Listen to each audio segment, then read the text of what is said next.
ସବୁଦିନ ଭଳି ଝିଅଟି ଟ୍ୟୁସନ କରିବାକୁ ଯାଏ। ବଡ଼ ଦାଣ୍ଡରେ ପହଞ୍ଚି ମୁଣ୍ଡିଆ ମାରି କୁହେ, ହେ ପ୍ରଭୁ, ମୋ ପରିବାର ତତେ ଲାଗିଲା।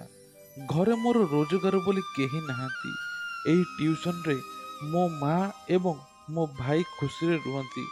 ତୁ କେବେ ବି ତାଙ୍କ ମନରେ ଦୁଃଖ ଦେବୁନି। ପ୍ରତିଦିନ ଏମିତି କହି ଟ୍ୟୁସନ କରିବାକୁ ଯାଆନ୍ତି ସୁଲୋଚନା। ହଠାତ୍ ଏମିତି ଦିନ ଆସିଲା ଯାହା ଶୁଣିଲେ ଆପଣମାନେ ଆଶ୍ଚର୍ଯ୍ୟ ହୋଇଯିବେ। ଗୋଟିଏ ଦିନ ଟ୍ୟୁସନ ପାଇଁ ବାହାରିଛନ୍ତି। ସେପଟେ ବହୁତ ଲେଟ୍ ହୋଇଗଲାଣି। ଖରାରେ ସାଇକେଲ ଚଲାଇ ସୁଲୋଚନା ବାହାରିଥିଲେ, ଆଉ ହଠାତ୍ ତାଙ୍କ ଜୀବନରେ ଘଟିଗଲା କଳା ଅନ୍ଧାର। ସତେ ଯେମିତି ପାଦ ତଳୁ ମାଟି ଖସିଗଲା। ତେବେ ତା ପୂର୍ବରୁ ଆପଣମାନେ ଯଦି ବଡ଼ ଠାକୁର କାଳିଆର ଭକ୍ତ ଆଉ ହୃଦୟରୁ ଭଲ ପାଆନ୍ତି, ତେବେ ଭିଡ଼ିଓଟିକୁ ଲାଇକ୍ କରି କମେଣ୍ଟରେ ଜୟ ଜଗନ୍ନାଥ ଲେଖିଦିଅନ୍ତୁ। ତେବେ ଘର ତାଙ୍କର ପୁରୀରେ। ନାଁ ହେଲା ସୁଲୋଚନା ମହାପାତ୍ର। ଘରେ ତାଙ୍କର ମା ଏବଂ ଛୋଟ ଭାଇ ଏବଂ ଆଉ ବାପା ନାହାନ୍ତି। ସୁଲୋଚନା କଲେଜ ପାଠ ପଢ଼ିବା ସହିତ ଟ୍ୟୁସନ ମଧ୍ୟ କରନ୍ତି। ଆଉ ମା ଘରେ ବଳା ତିଆରି କରନ୍ତି। ମନ୍ଦିର ସାମ୍ନାରେ ବସି ସଳିତା ଆଉ ବଳା ବିକ୍ରି କରନ୍ତି। ଏସବୁ କାମ କରି ଝିଅକୁ ପାଠ ପଢ଼ାଇଥିଲେ। ଆଉ ଝିଅର +3 ସରିବା ପରେ ନିଜେ ନିଷ୍ପତ୍ତି ନେଲା ଯେ ମୁଁ ଟ୍ୟୁସନ କରିବି। ଝିଅ ଏବଂ ମାର ଏମିତି କାମ କରି ପୁଅକୁ ପାଠ ପଢ଼ାଉଛନ୍ତି। ଆଉ ଝିଅ ଜଣକ ଦିନଠୁ ରାତି ପର୍ଯ୍ୟନ୍ତ କଲେଜ ସାରି ଟ୍ୟୁସନ କାମରେ ମଧ୍ୟ ଲାଗିଥାନ୍ତି। କାହିଁକି ନା ଘରେ ତାଙ୍କର ଭାଇଟା ମଧ୍ୟ ପାଠ ପଢ଼ୁଛି। ସୁଲୋଚନା ଟ୍ୟୁସନ କରି ଯାହା ଆଣନ୍ତି, ହସ ଖୁସିରେ ଚାଲେ ତାଙ୍କ ପରିବାର। ପ୍ରତ୍ୟେକ ଦିନ ଭଳି ଦିନେ ସୁଲୋଚନା ଟ୍ୟୁସନ ଯିବାକୁ ଲେଟ୍ ହୋଇଗଲା।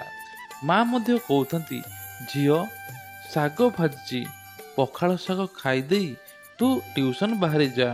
ଆଉ ଶାଗ ତ ତୋର ବହୁତ ପସନ୍ଦ। ଆଉ ଝିଅ ସେହି ସମୟରେ ମନା କଲା, ମା, ମୋର ବହୁତ ଲେଟ୍ ହୋଇଗଲାଣି, ମୁଁ ଏବେ ଖାଇପାରିବିନି। ଆଉ ମୋର ଆଉ 2ଟା ନୂଆ ଟ୍ୟୁସନ ହେବ। ଏମିତି କହି ଝିଅଟି ବାହାରିଗଲା ସାଇକେଲ ଧରି। ଆଉ ମାର ମନ କାହିଁକି ସେଦିନ ସକାଳୁ ସକାଳୁ ଭଲ ଲାଗୁନଥାଏ। ମନଟା କେମିତି କେମିତି ଅସ୍ଥିର ଲାଗୁଥାଏ ମାକୁ। ଝିଅକୁ କହିଲେ, ଦେଖିକି ଯିବୁରେ ମା, ଜଲ୍ଦି ଫେରି ଆସିବୁ। ଆଉ ସୁଲୋଚନା ବାହାରି ଗଲେ, ଟ୍ୟୁସନ ଗଲେ।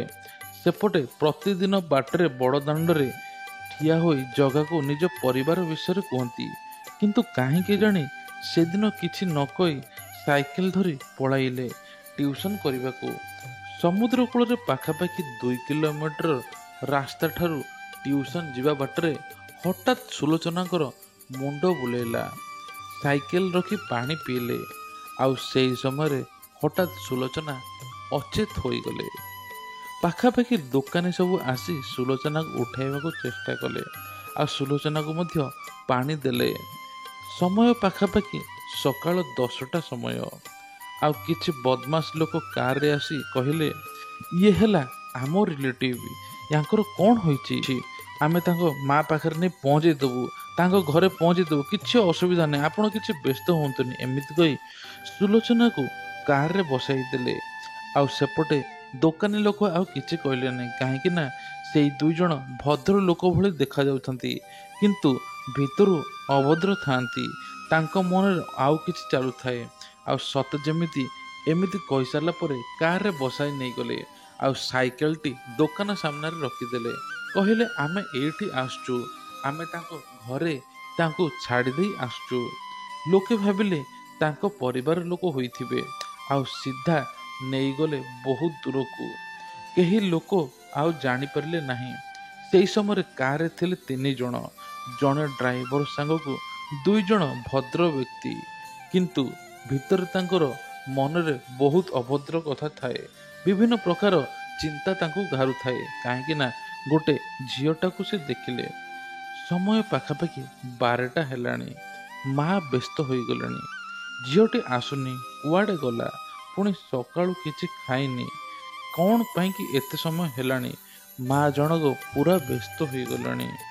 ସେହି ସମୟରେ ମା କହିଲେ, ହେ ବଡ଼ ଠାକୁର, ହେ ଅନାଥର ନାଥ ଜଗନ୍ନାଥ, ମୋ ଝିଅକୁ ଭଲରେ ରଖିଥା, କିଛି ଅସୁବିଧା ହୋଇନଥାଉ।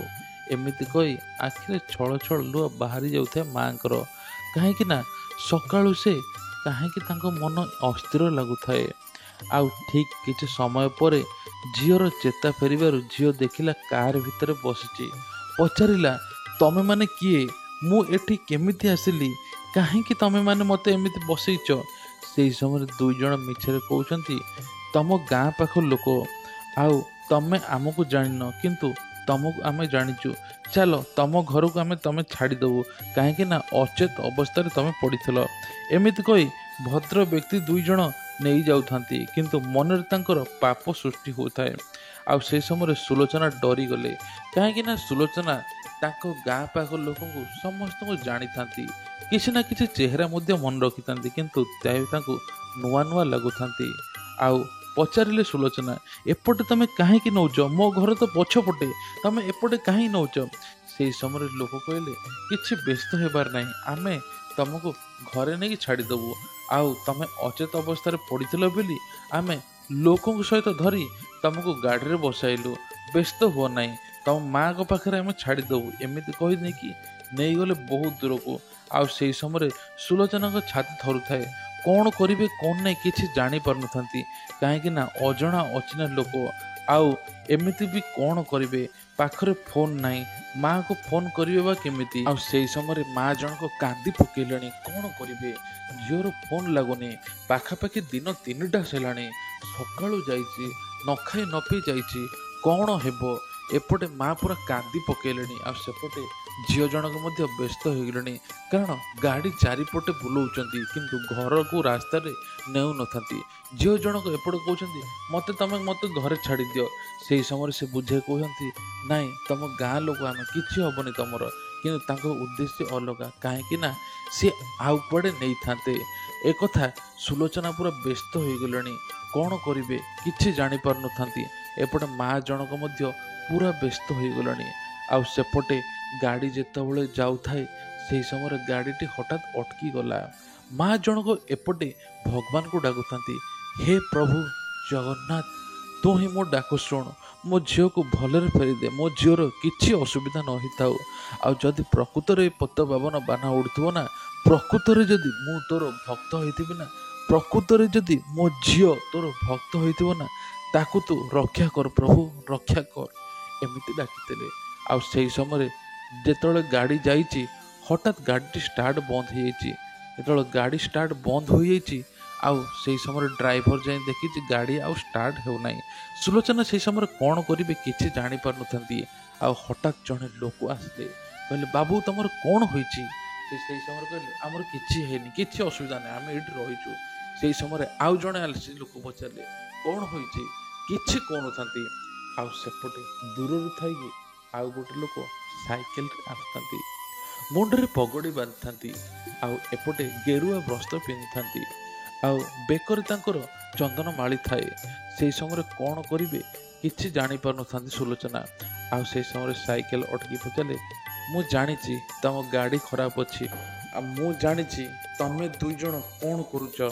ଆଉ ସେ ଝିଅକୁ ଯଦି ନ ଛାଡ଼ିବ ତମ ଅବସ୍ଥା କ'ଣ ହେବ ତମେ କେବେ ବି ଭୁଲି ପାରିବ ନାହିଁ, ଏମିତି କହିଛନ୍ତି। ଆଉ ସେହି ସମୟରେ ଦୁଇ ଜଣ ଡରି ଯାଇଛନ୍ତି। ହଠାତ୍ ସେ ବ୍ୟସ୍ତ ହୋଇଛନ୍ତି ଏବଂ କହିଛନ୍ତି, ନାଇଁ ନାଇଁ, ଇଏ ଆମ ଗାଁ ପିଲା, ହଠାତ୍ ଅଚେତ ହୋଇ ପଡ଼ିଯାଇଥିଲା, ଆମେ ତାଙ୍କୁ ଘରକୁ ନେଇଯିବା ଚାହୁଁଛୁ। ସେହି ସମୟରେ ସୁଲୋଚନା କହିଲେ, ନାଇଁ ନାଇଁ, ମୁଁ ଆଙ୍କୁ ଜାଣିନି, କିଛି କରିନି, ଏମିତି କହିକି ସୁଲୋଚନା ଥରି ଥରି କହୁଥାନ୍ତି। ଆଉ ସେହି ସମୟରେ ହଠାତ୍ ଲୋକ ଗହଳି ହେଇଗଲେ।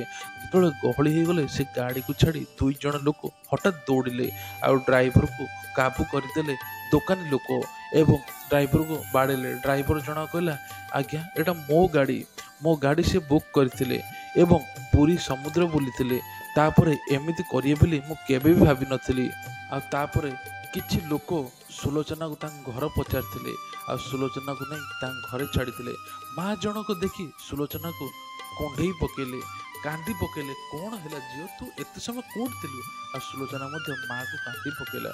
ମାଆକୁ କୁଣ୍ଢେଇ ପକେଇ କହିଲେ, ମା ଜାଣିଛୁ ଆଜି ଏହା ହେଲା, ସବୁ କଥା କହିଲେ।